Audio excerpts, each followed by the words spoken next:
Hey, it is your buddy, Peace and Harmony with you here today.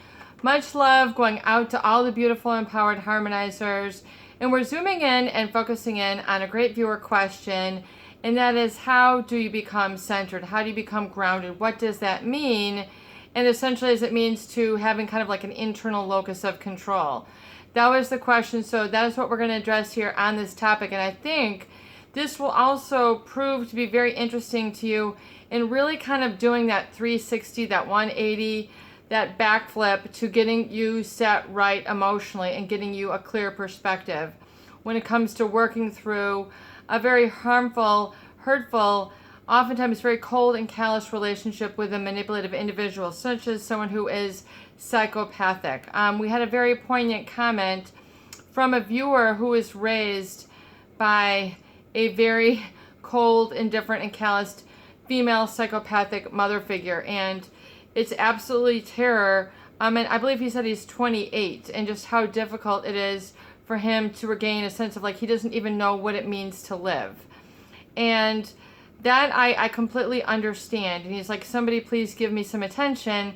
So that's really what this video is about, as well as really reaching out to all those individuals who have really had their lives really kind of stolen from them.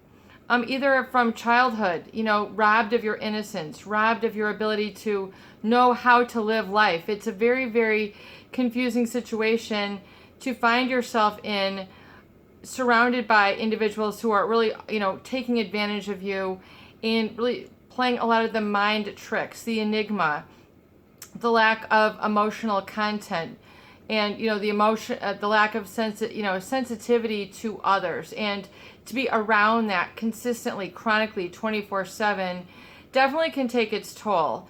But that was then, and this is now. So number one, I want to advise those who have really struggled with this, no matter where you're at in the journey, is come to the present moment with your feet, squarely and softly on the ground underneath you, and unclench your body.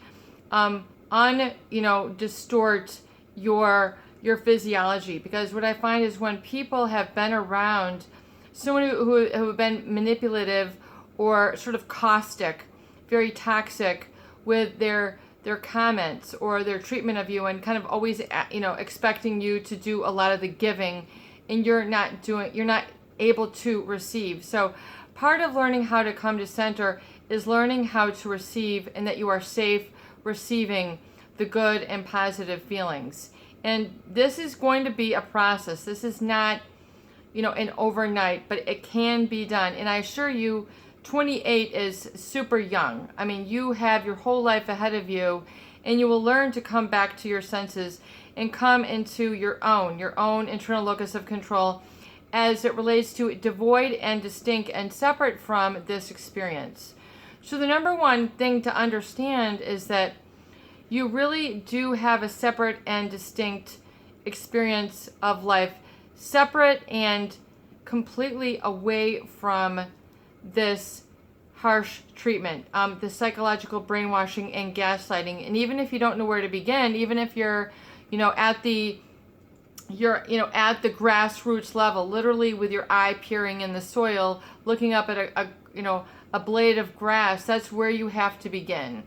And it can get better, but coming to be centered is coming into the present moment. Oftentimes people who have been in manipulative relationships are always trying to dodge, another fight. They're always trying to dodge another emotional blow up. They're always trying to prevent for future blow ups in the future, or future issues that they're always either projecting to the future or living in the past, and they're ruminating through all the struggles, and they're just emotionally chaotic, and it's very difficult for them to come to the present moment.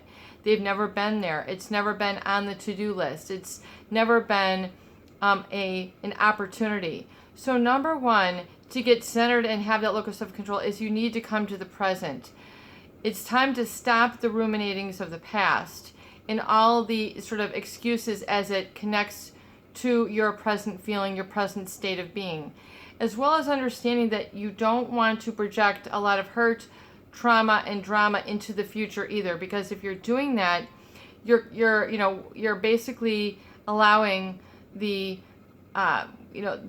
what stays in motion, what's in motion tends to stay in motion, and what is still tends to stay still. The physics law of the universe. So it is to understand that it's time for you to put an end and a stop to the ruminations. Even though I know your present moment is inextricably connected, it's to understand that you, as a human being, have the right and ability to connect to the here and now. It's more than just that, though. Being centered is having an anchor. It's having an anchor within you.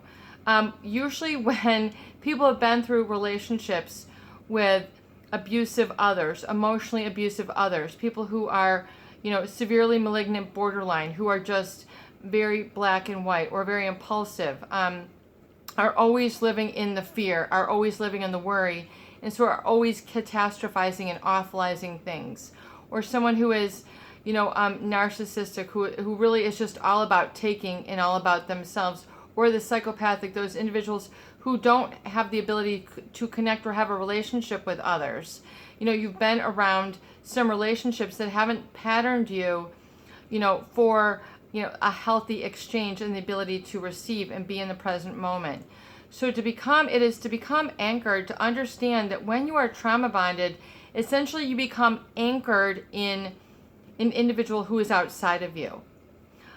You become trauma bonded. To be anchored, it's like a big sea ship that has a big, anchor. Like you've seen those, you're just stuck. You have a block there. You cannot move, and if at all, but it is always, you're anchored within them, their judgment, their permission, whether you get the approval from them. There's this unconscious need for approval from this individual, from an individual who cannot give it to you.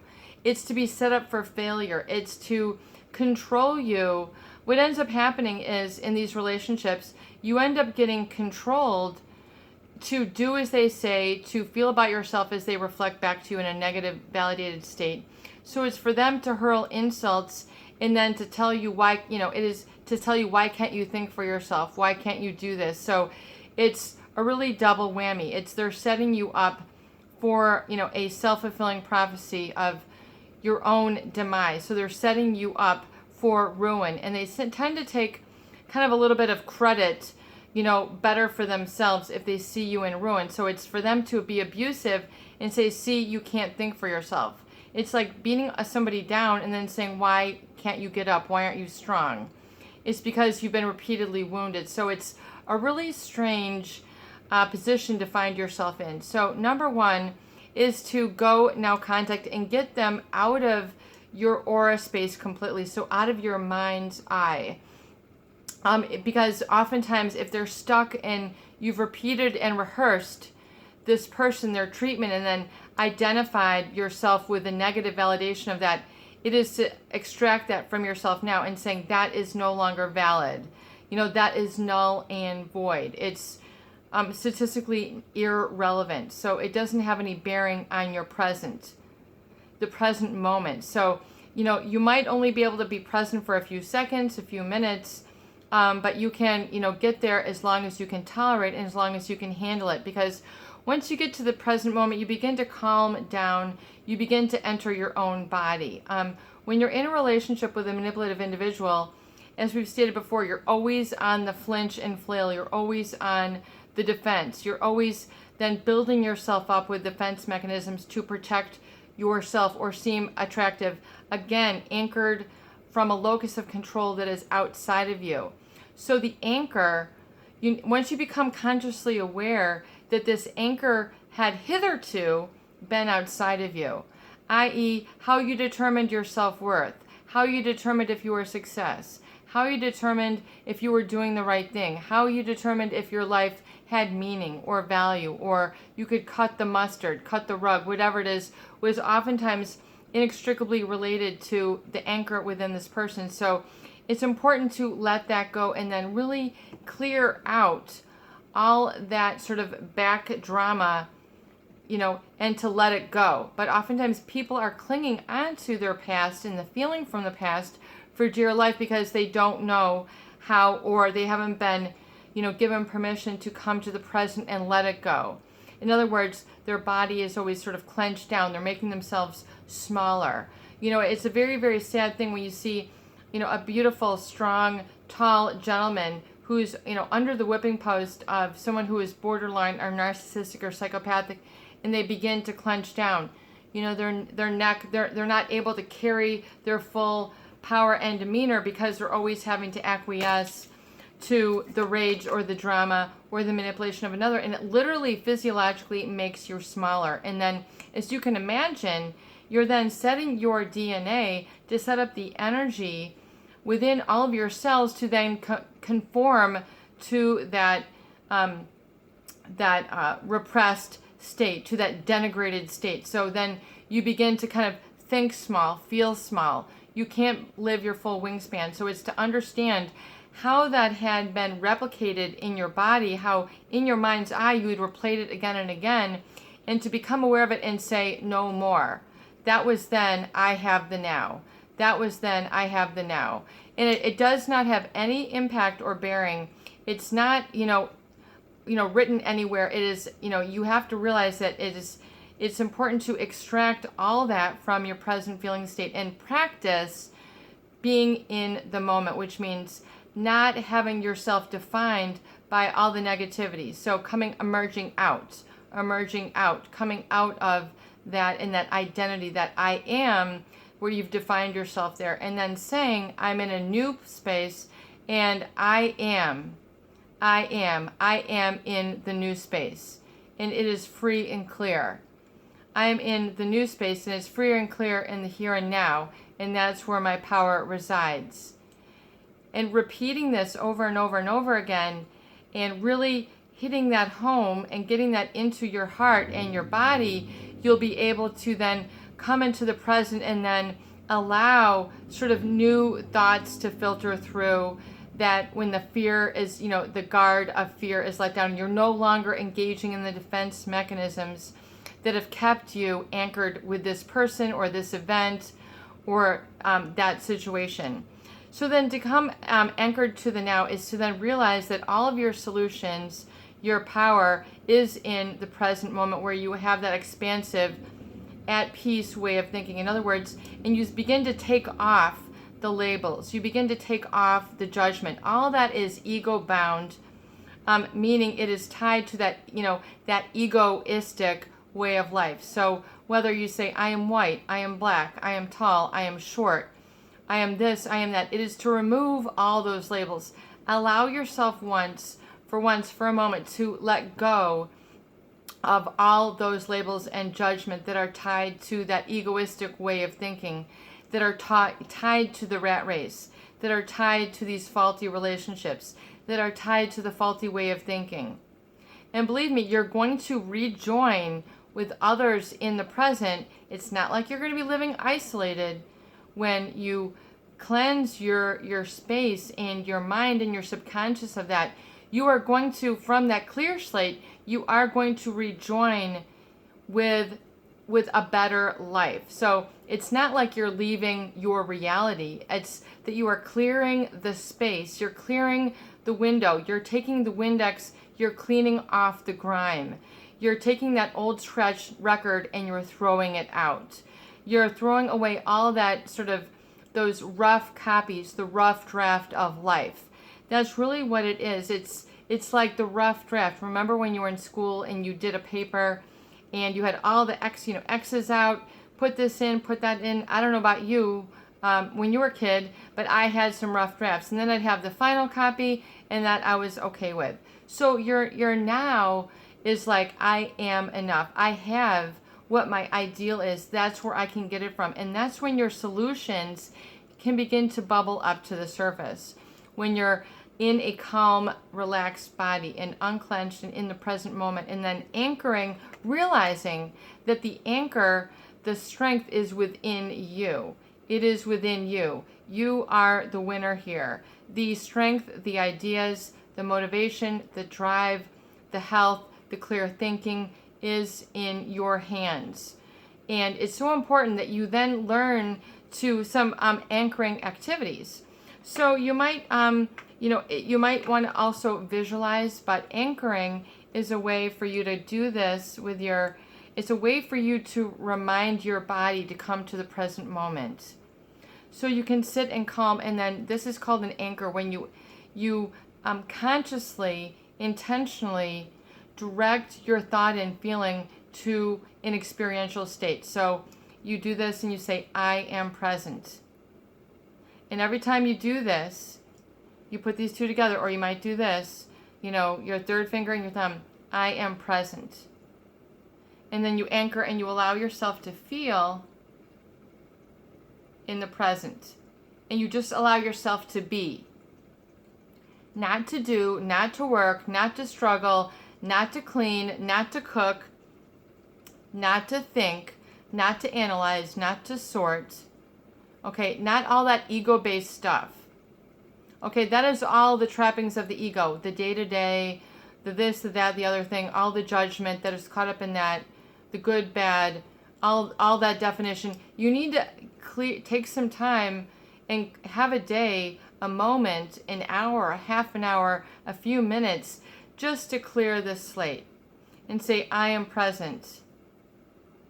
And allow yourself, I am clear and energized in the present. I am strong and powerful and clear in the present. And allow yourself just to be. Not to try to struggle, to see if, to judge, Just get yourself into a be state. Okay, be, as in a being. This is what you are. For that poor 28-year-old who hasn't had a chance to be, I feel for you. I know for you. You are not alone. Those of you who have been through horrific upbringings, horrific relationships, lost a business, lost a fortune, lost a decade, lost families, I feel for you. I know what it's like. You are not alone. You can survive this. And the thing is, not only survive, but you can come through this and come out the other side. And not through the windows of their soul, but the windows of your own soul. And I'm sorry that, that you had that, but it really is going to make you a better person. And your effort towards anchoring in the present will serve you very, very, very, very, very, very, very, very well.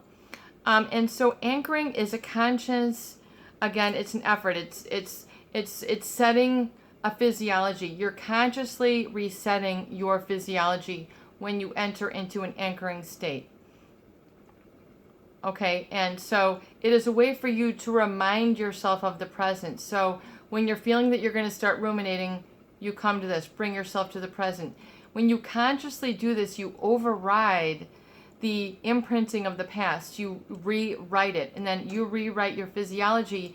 It's like you're training your mind like a muscle. The muscle that has been stuck and trauma bonded has been, it's like a bicep curl. The guys with the big, huge repetition. That's what a trauma bond is like. You've rehearsed it and stayed attached to it so long. You need now to let it weaken and then wither away and then flap out and dissolve into nothingness. It needs to dissipate. It needs to go away. It's not good for you. It's not necessary or essential for you. What's necessary and essential is for you to come into your own state of being.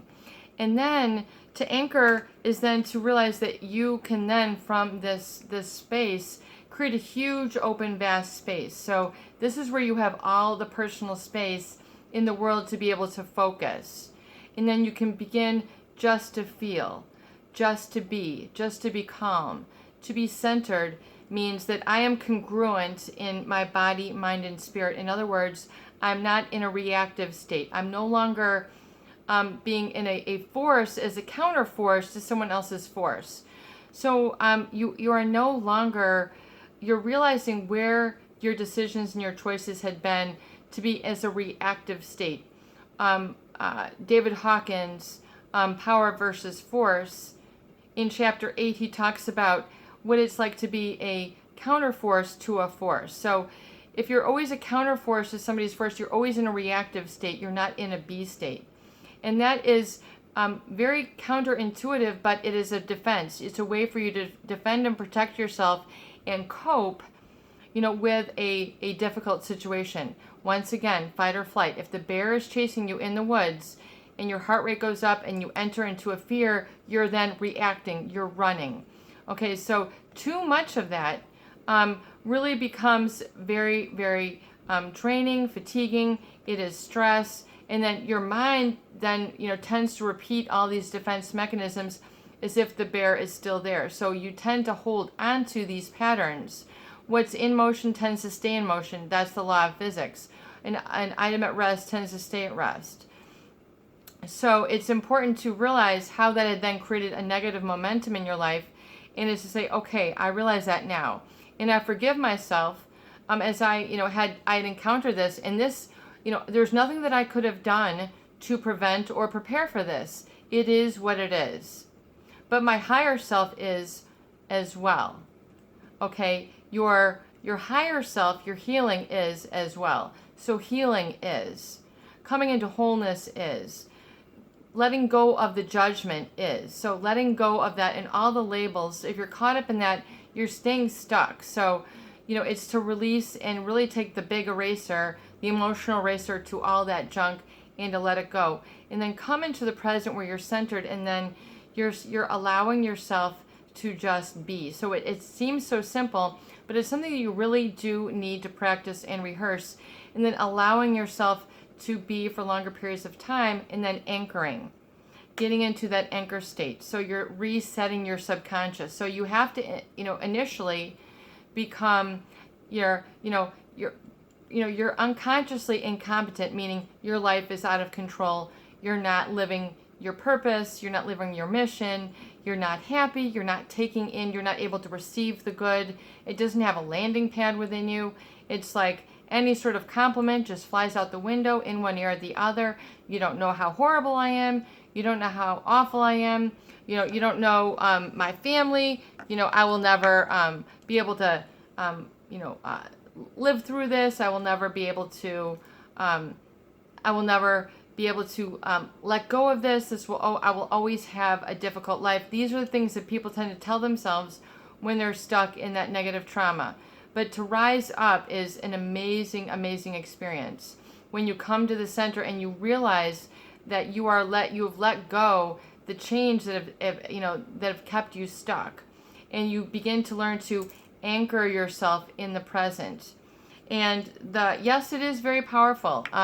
Living backwards, living backwards like that is a very powerful thing. But that is not, you want to let go the levee. You want to let the emotions come into the present, and practice and rehearse that. I am present. I am clear. I am liberated in the now. My greatest power is clear here and in the now. And all beauty and joy and solutions enter me here through the now. They enter into my heart. They enter into my being in the now. And I'm safe and clear and here in the now. And I can see life and live life in the now. And I am open to receiving all that is good, all that my Creator in my higher consciousness, which hitherto has been hidden to me, I'm open to receiving that direction now. And I allow myself to be gently and tenderly guided by my higher consciousness as I release this and become lighter. And I begin to take in with my senses what is positive, and I'm able to relax. And I'm carrying that present with me now, and I'm carrying that I am centered within my own solar plexus in my own heart, and I'm guided from within as I let go the shackles that had held me back from the past. I release them, and I'm in the now. I release them forever, and they're in the now. They are free, and I'm in the now. I am free, and I'm in the now. Repeating things like that, very simple, short statements, and allowing yourself then to either sit with those feelings, walk with those feelings, do your dishes with those feelings, eat with those feelings, sleep with those feelings, work with those feelings. You begin to then open up and then come and become anchored within. And it's very important, especially for those people who have been traumatized earlier in their life or for a good deal of their life, is to come back really to the child within and begin to learn the art of healing play. I knew a therapist who often recommended for people who had been wounded and weren't, parented with love, attention, affection, and warmth, is to really, re-gift yourself the childhood. In other words, what you would get for a 1-year-old, a 2-year-old, a 3-year-old, a 4-year-old, a 5-year-old, get those items for yourself. In other words, as the caring and loving adult, begin to say, you know what, inner I'm going to parent you. I'm going to take care of you. I'm going to nurture you. I'm going to get you the most fun toys, and we're going to have fun together, and we're going to share together. And so in getting yourself even something like a coloring book with crayons. I don't mean the adult ones with all the mandalas, that they have out there. Bear with me one moment. Like they do have these, adult coloring books where you can then, color beautiful pictures, and you can create beautiful art like this. You can get yourself colored pencils and things. But for those people who really need help, you can go and get a coloring book, Cinderella, Peter Pan, Mickey Mouse, and get yourself some crayons and color it in.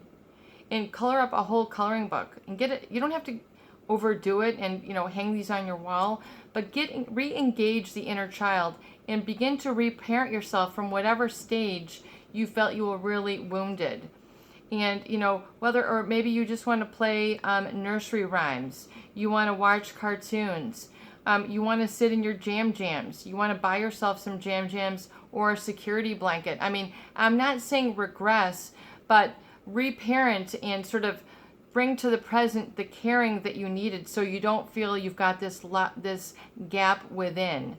Having a stuffed animal, giving yourself a pet, going to the pet store, getting yourself a fish. Being able to reparent yourself in the present is a good idea for a recovery gift for those people who really sort of missed out. Getting yourself a nightlight, getting yourself a special pillow, giving yourself all the comforts of childhood, but giving themselves to yourself now is a good way for you to rekindle that heart of the child and bring it, into care in fullness in the present. It's very, very serious, and it can be very painful if you have been anchored into a wounding or hurtful individual. But you are stronger. You are powerful. You can do this. You can heal. Live centered. Live in the now.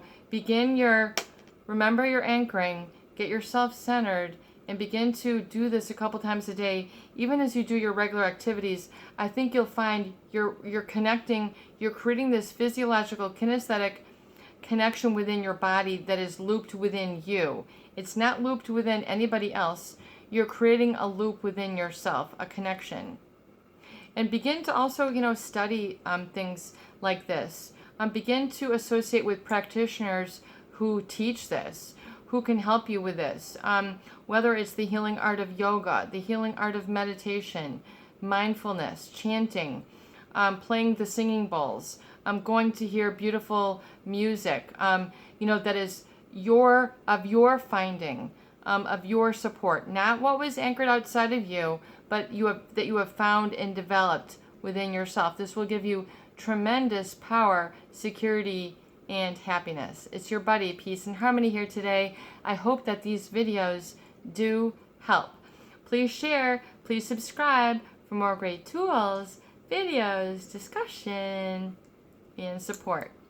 Love you. Thank you so much for your viewership, your contributions, and your donations. It means a wonderful world.